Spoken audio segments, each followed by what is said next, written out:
ಏನಾಯ್ತು ಮಾಮ ಅವಳಿಗೆ? ಫೋನ್ ಯಾಕೆ ರಿಸೀವ್ ಮಾಡ್ತಿಲ್ಲ ಅವಳು? ಟೀ ಕುಡಿ ಹೇಳ್ತೀನಿ. ನೀನ್ ಊರ್ಗೆ ಹೋಗಿದ್ದೀನ? ಗೀತನ್ಗೆ ಇಂಟರ್ವ್ಯೂ ಇತ್ತು.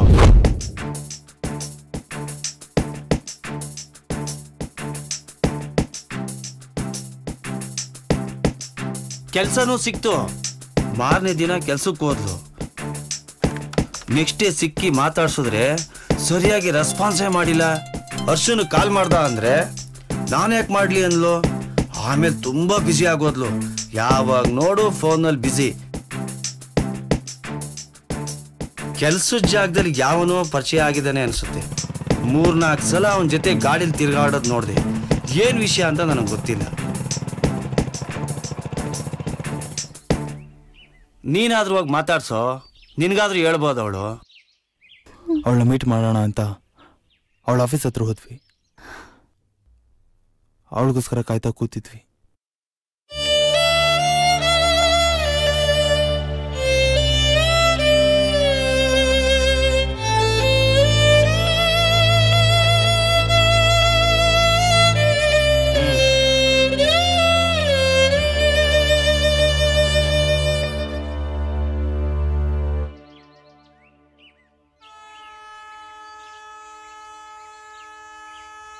ನೀವ್ಯಾಕೆ ಆಫೀಸ್ ಹತ್ರ ಬರಕ್ ಹೋದ್ರಿ? ಫೋನ್ ಯಾಕೆ ರಿಸೀವ್ ಮಾಡ್ತಿಲ್ಲ?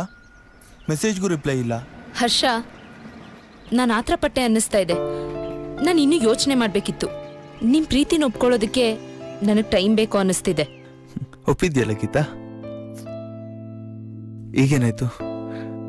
ಟೈಮ್ ಬೇಕು ಅಂತಿದ್ಯಾ? ನಂಬಿಕೆ ಗೇಟಾದ್ರೆ ಮನ್ಸಿಗೆ ನೋವಾಗುತ್ತೆ ಗೀತಾ. ನನಗೆ ಗೊತ್ತಿಲ್ಲ. ಬೇರೆ ಯಾರಾದ್ರೂ ಇಷ್ಟ ಆದ್ರಾ? ನೋಡಿ, ನಾನು ಆಗ್ಲೇ ಹೇಳ್ದೆ ನನಗೆ ಸ್ವಲ್ಪ ಟೈಮ್ ಬೇಕು ಅಂತ. ನನ್ನಿಂದೇನಾದ್ರೂ ತಪ್ಪಾಯ್ತಾ? ಆತ್ರ ಪಟ್ಟೆ, ಸೊ ತಪ್ಪು ನಂದೆ. ದಯವಿಟ್ಟು ನನ್ನ ಕನ್ಸುಗಳನ್ನೆಲ್ಲ ಹೊಡೆದಾಕ್ಬೇಡ ಗೀತಾ. ಈ ತರ ಮಾತಾಡ್ತಿರೋದು ಕಾರಣ ಆದ್ರೂ ಏನು? ನನ್ನ ಹತ್ರ ನಿಮ್ ಪ್ರಶ್ನೆಗಳಿಗೆ ಉತ್ತರ ಇಲ್ಲ. ಇದಕ್ಕಿಂತ ಹೆಚ್ಚಿಗೆ ನಾನೇನು ಮಾತಾಡೋಕ್ಕಾಗಲ್ಲ. ನನ್ಗೇನು ಅರ್ಥ ಆಗ್ತಿಲ್ಲ. ನಂದು ಅದೇ ಪರಿಸ್ಥಿತಿ. ಮಾತ್ ತಪ್ಪೋದು ತಪ್ಪು ಗೀತಾ. ಎಲ್ಲ ತಪ್ಪುಗೂ ಕ್ಷಮೆ ಇರುತ್ತೆ, ಕ್ಷಮಿಸಿ. ಹಾಗೆ ಪ್ರತಿ ಪ್ರಶ್ನೆಗೂ ಉತ್ತರ ಇದ್ದೇ ಇರುತ್ತೆ ಗೀತಾ. ಉತ್ತರ ಕೊಡು. ನಾನು ನಿಮ್ ಪ್ರೀತಿನ ತ್ಯಜಿಸ್ತಿಲ್ಲ. ಆಲೋಚನೆಗೆ ಟೈಮ್ ಬೇಕು ಅಂದೆ. ಆದ್ರೆ ಆಗ್ಲೂ ನಾನು ಒಪ್ಕೊಳ್ತೀನೋ ಇಲ್ವೋ ನನಗೆ ಗೊತ್ತಿಲ್ಲ. ಇನ್ನು ಎಷ್ಟು ದಿನ ಕಾಯ್ಲಿ? ಇದೆಂತ ಪ್ರಶ್ನೆ? ಒಂದ್ ಪ್ರಶ್ನೆಗಾದ್ರೂ ಉತ್ತರ ಕೊಡು. ನೀವು ಬಲವಂತ ಮಾಡ್ತಿರೋ ಹಾಗಿದೆ. ಬಲವಂತ ಅಲ್ಲ ಗೀತಾ, ಉತ್ತರ ಕೊಡು ಅಂತ ಕೇಳ್ತಾ ಇದ್ದೀನಿ. ನನ್ನ ಕೆಲ್ಸಕ್ಕೆ ಲೇಟ್ ಆಗ್ತಿದೆ. ನನ್ ಮನ್ಸಿಗೆ ನೋವಾಗ್ತಿದೆ. ನಾನು ಹೊರಡ್ಬೇಕು. ಗೀತಾ, ಗೀತಾ, ಗೀತಾ.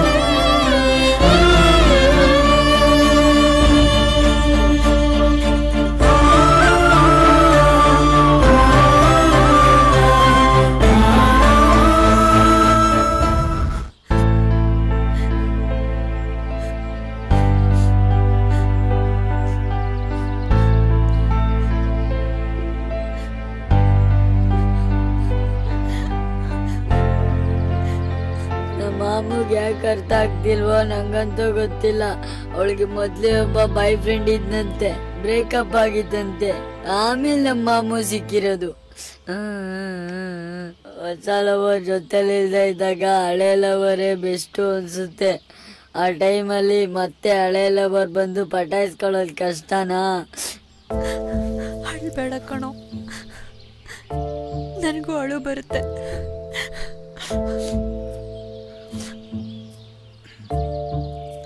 ನಾವು ಪ್ರೀತಿಸೋರು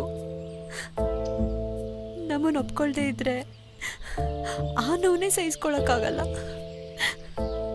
ಅಂಥದ್ರಲ್ಲಿ ಮೊದಲು ಒಪ್ಕೊಂಡು ಆಮೇಲೆ ಬಿಟ್ಟು ಹೋದ್ರೆ ಆ ನೋವು ಇನ್ನ ಹೇಗಿರುತ್ತೆ ಅಂತ ನನಗೆ ಕಾಣಿಸ್ತಿದೆ.